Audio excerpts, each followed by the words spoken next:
You're listening to the official Minnesota Wild podcast, presented by Acrisure. Morning, Coach. John. Everybody good to go? Everybody ready to roll? We talked to you yesterday, just verifying everything's okay today. Yep. Their top line is a tough one to slow down. You guys were able to do it in Game 1. What about your group's effort allowed that to happen? They're obviously a challenging line to play against, but I thought, for the most part, it looked like it was Gaudreau's matchup that he wanted. I thought that, we have three really good players on that line, and I think, our top 4D did a good job in those matchups. I think that Freddie, Zuki, and JoJo have good details from a defensive standpoint, but at the same time, I think they can move the puck and they can get on the attack as well. So if that's going to continue to be the matchup, then we're good with it. It looked like you guys had enough offensive zone time. You get done with the game, you have 20 shots on goal. I know they blocked a few, but looking back, were there moments where you guys could have thrown some more pucks at net to get some second and third looks? I think we had 71 shot attempts, and going in the series that's going to happen. But you block that many shots too. It could be a long series. It could be some ankles broken, and guys can get hurt. You got to keep triggering. You got to keep triggering. They want to block shots. Keep going at it. Keep getting to the net. Hunt the rebounds. It's not easy when you got to block that much too. So just keep pounding a rock. Obviously, you can make in-game adjustments, but it looked like the real change was Hartman and Rossi flipping, at least at the morning skate. Yeah, I think we'll take a look at that coming into the game and see where it goes from there. I think the rest of it was pretty solid, just a little tweak, and see what that looks like as well. Marco, this is his first playoff. We talked before the series about what he needed to do. What did you see in Game 1 that lands him in this spot tonight?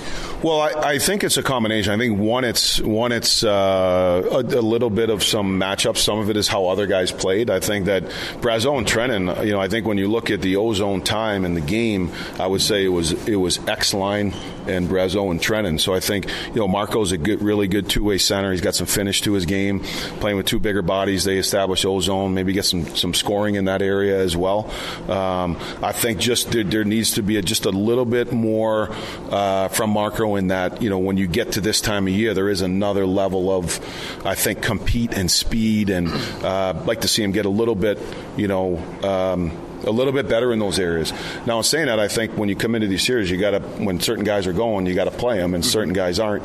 I think that Marco brings a lot to our team, and coming into this game, it's more of that mindset from that competitive aspect. Have you talked to him and tell him that? Because obviously, a player like him could get in his head. No, yeah, I talked to him, and he's good, and he understands, and he'll be ready to go. I'm confident that Marco's going to help us be a difference maker in this series. We're probably going to talk about this all the time. There might be slight tweak here, tweak there, whatever it may be.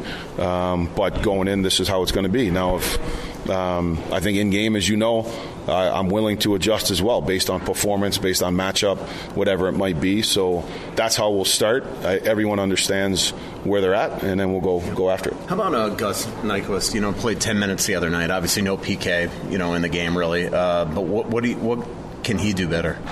I think that Gus has played, the one thing you like about Gus is there's, like you said, there wasn't a ton there, but I think he's now he's a veteran player. He knows how to play. He has the ability to score. Very smart. I think he knows how to play on both sides of the puck. I think that's maybe not just him. I think that line in general, Rossi, Nyquist, and Moose, there wasn't a lot going on there. I don't think it's one particular player, so we decided to make a change. No, it's not all about production, but he came over from the trade and the deadline. There hasn't been a lot of production from him overall. Where can he unlock some offense in there? I think a shot first mentality. I think he's had some looks. Unfortunately, they haven't gone in for him. But I just think he needs to find ways to help us win. It might be on the score sheet. It might be just playing a really solid, sound game. It might be on the penalty kill. Whatever it may be, he's a good player. And I think good players, they find ways to contribute. And I'm confident he'll do that. How much in a whirlwind for Zeev in his first game? How much do you think the couple days in between, or just having a chance to kind of digest everything, can kind of help him in a Game 2 situation where not his first go round anymore? This is kind of, he knows how fast everything is right now. Yeah, I think from every day he gets is going to help. I think in those situations, and now it just comes down to being able to play your game and try to be the best that he can be in the way that he plays. But I think the experience in itself, yes, a couple extra days certainly should help. flirts with 30 minutes on some nights. What allows him to do that? Well, he's in great shape. He's got a huge engine, where he can handle those minutes.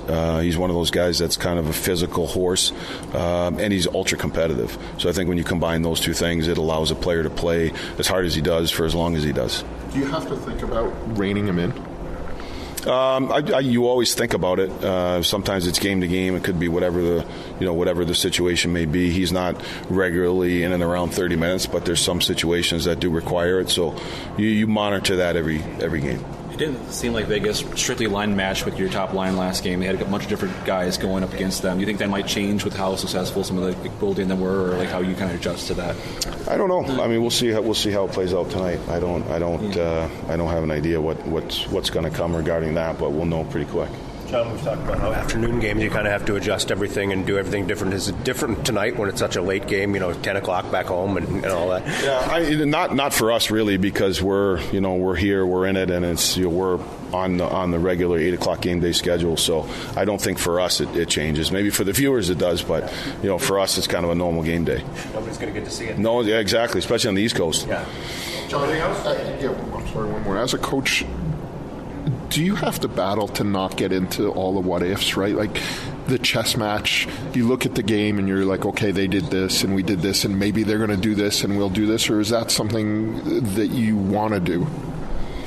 I enjoy that aspect of it, but I do think it's all in what you give to the players, right? I think as a coach, you do all the work and you understand that, and I think that's part of in-game coaching. It's part of what a series would be. So you have certain ideas and certain things, and there's things that you present to your team, but there's things in your mind. Yeah, okay, they might adjust to this or they might adjust to that, and then you see if it plays out. But I think that's the beauty of playoff hockey. For an extraordinary advantage in sports, you need a game plan. For an extraordinary advantage everywhere else, all you need is Acrisure. With a high-tech human approach to insurance, cybersecurity, and more, Acrisure helps you take care of what you care about. That makes winning easy. See what Acrisure's extraordinary advantage can do for you at Acrisure.com.